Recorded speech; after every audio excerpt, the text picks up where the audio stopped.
Yeah, it's been fixable, and we haven't done it yet. And you know, it's mainly the penalties that have killed us on third down.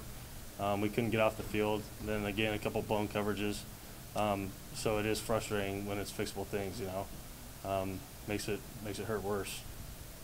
You're not seeing this during the weekend practices, though, are you? Last week was a really good week practice. Honestly, we had a good week. So now it's taking it from practice and then carrying it out to the field. When you see Coach Frost respond so emotionally about things after the game, how does the team respond to that when they see all Yeah. these things right now? Well, I mean, I know for me, it hits me right at home, man. He wants it just as much or more than any of us on the team. That's part of the problem. You know, I mean, guys played hard today. That wasn't it. You know, we just have to, like he says, we need a bunch of guys that love football, and that's what gets you through tough times like this, man. It's not easy. No one wants to lose. It's really hard. But if we're gonna change the way this season is going, then we need guys that love football and want to go out there every day and work their butt off. What's the safety of a lot of different areas, but do most penalties, is there a common thread to what causes this? You know, it's kind of hard to say when they haven't seen them on film and stuff.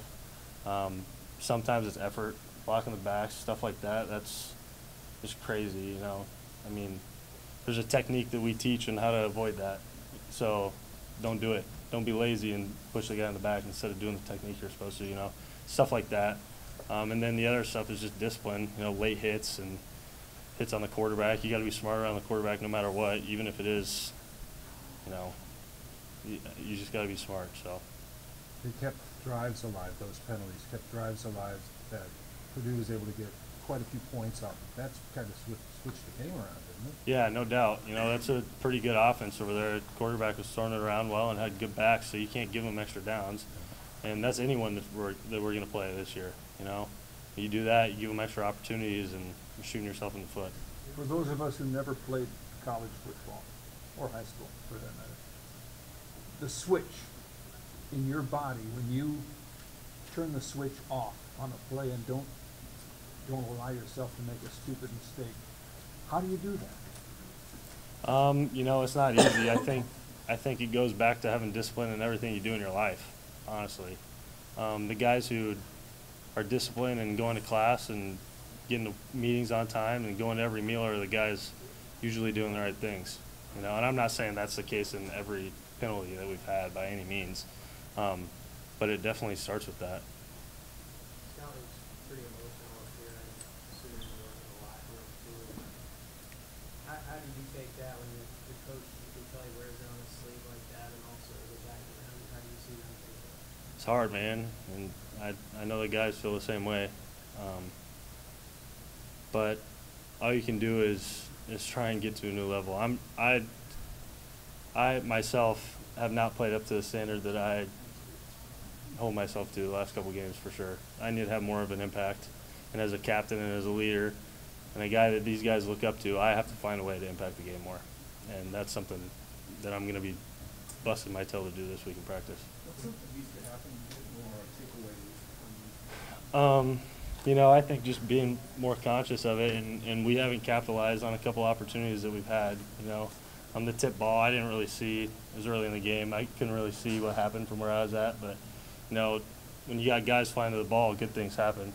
And the ball gets tipped up like that, you got to take advantage of it. And then just converting those things. You know, we've had a couple hands on balls, stuff like that, but just haven't finished it off. I feel like you guys got us to the quarterback. I think he dropped back about 50 times. Yeah. How'd you guys do that? I myself was terrible, to be honest.